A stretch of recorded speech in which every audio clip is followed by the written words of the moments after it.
going on, everyone? So today I'm with Mr. Suggett. Say hello, Rich. Hi. If you don't know Richard, he's from the Veg Grower podcast. You've definitely heard him on my podcast and me probably on his podcast. Yep, definitely. Quite a bit. Today we are here at Beth Chatto Gardens, which is just down the road from me. So should we have a look around? Let's have a look around. Let's do it. I love doing these stupid videos.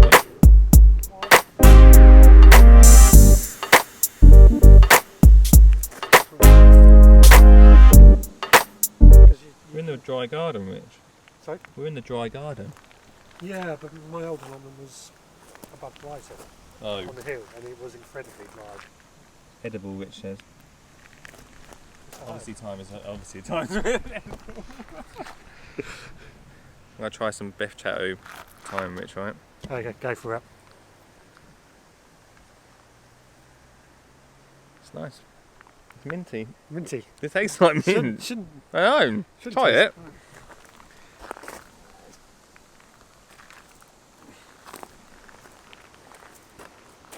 Yeah, Innit? that is weird. For time. It's sprayed with mint. That is weird. I think this is like this has got to be the damp gardens down here, isn't it? Got dry, damp, shade. What would the other one? Full sun. Wouldn't this be wet gardens? Wet, damp. Same thing, isn't it? It's about to get wet. I think it's going to rain. Yeah. Should we go under that tree, do you reckon? Yeah. So, Rich, when you come to like gardens like these, what is the one thing you like look out for? Vegetable gardens. Vegetable Personally. gardens. Okay. What about like plants and stuff like when you go around? Do you like get ideas of how you can plant your own garden up, perhaps? I'm always trying to look at things that I can take away and implement in my own garden. Yeah. Although I am a keen vegetable gardener, the wife does like all the ornamentals and stuff, and she has something to say in the garden as well, so I've got to keep her happy. Yep. So I'm always looking at what I like, what she likes, and what I can take away and say, yeah, I can get that in my garden, that'll work, that won't work, Yeah. and so on. So one thing I'm looking at the moment is I've got an area that I call a potager in my garden, and it's basically I grow things in there. There's raspberries, rosemary, there's some aces, and there's a variation of edibles and non-edibles. Mm-hmm. I want to get rid of most of it, and then I'm going to make it into a bit of a meadow with some orchard trees as well, apple trees, and line it with some herbs. Right. And I'm taking that idea from what I've seen in other gardens, such as West Dean Gardens, or that's the only one I can think of off the top of my head. Mate, when I come down to you, we should go to that garden. We should, definitely. It's a brilliant garden. Yeah. I'm with you though, because I'm all about vegetable growing, but Sam's always talking about more colour, more flowers, Yeah, more different plants. yeah, So yeah. it does give you ideas. Yeah, it does, definitely. And I think it's important to take that away from these places because it's educational as well as entertainment. Mm-hmm. And I think, but even though these are set on such a huge estate, Yeah. it doesn't mean we can't use it in our smaller gardens. Recreate it, mate. Recreate, exactly. Right, I'm glad you finished because my arm's killing me. Everyone's still in it. I think they're getting out of it, aren't they? Yeah. Rain scared them off. Rich wants to get some filming of the raindrops. Oh, sorry, a friend. I was going to copy him. Here we go. Here's my raindrop shot ready. There we go. By the way, if you want to see a better tour of this, then head over to the Veg Grower podcast YouTube channel. Professional film going on over there.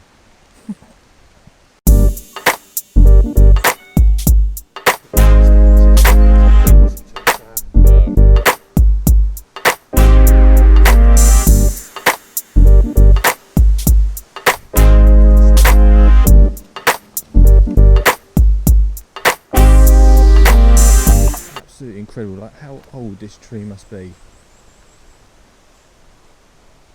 Miss the old tree climbing days. Look at this, carved out Incredible.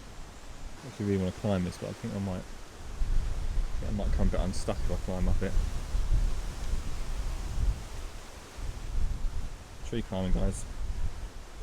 Don't let that passion die out. They've got this like a really amazing educational hub here. Also, be really good for events.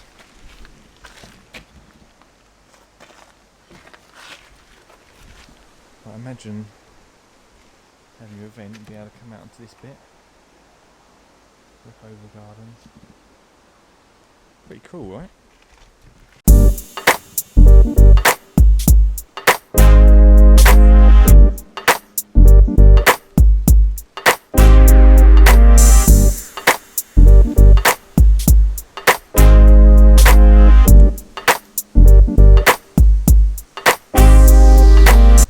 This time of year because when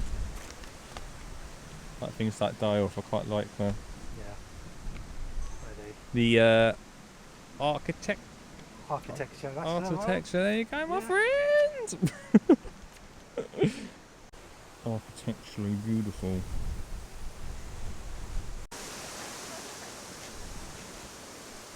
Me and Rich were just saying a minute ago that the good thing about Beth Chatto's is that a lot of the stuff that you can see out here in the garden you can buy over there. What do you reckon, Rich?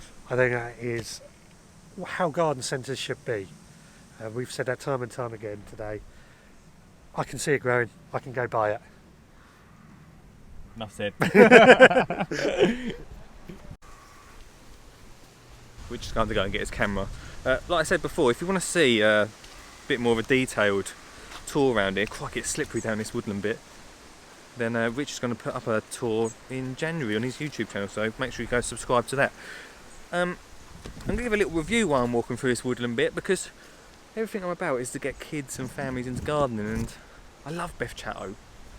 And as a garden itself, it's pretty incredible to be able to, like Rich said, be able to look around and see plants that you could put in your own garden and then go and buy them on the way out. And we'll have a quick look on the way out as well of the nursery, which we just saw a second ago. But for families, I know they do loads here, which we'll also quickly check. There's loads of different events, but unless they're doing an event, I think coming just on a day out with families maybe could get a bit boring depending on how old your kids are. But I do know they do so many events down here, which one day will come on an event day. I'm such a big supporter of Beth Chatto Gardens that, yeah, we've got to come and do that, haven't we? Got a fan, Rich's got a fan that's just filmed in there. Obviously a Veg Grower podcast fan, I would have thought. You're talking about me again? Yeah. Rich, we're just reviewing Beth Chatto. Yeah. I want to see what you think about it. I'm really impressed. I think the biggest thing that I really like is the fact that they're growing plants that we can buy in a nursery and we can see them and buy them, and I've said that many times today. Apart from that, the size. I've been to Kew before and I have not been able to visit all in one day. Here you can do it in one day, which I think is actually, it's just right, the size is just right. Yeah. Autumn at the moment, there's still plenty of colour going on, there's still plenty of interest going on, and there's plenty of variation in the different styles of gardening, which is also very important in my opinion. 10 out of 10 I'd say. I was going to say 10 out of 10. 10 out of 10. There you go.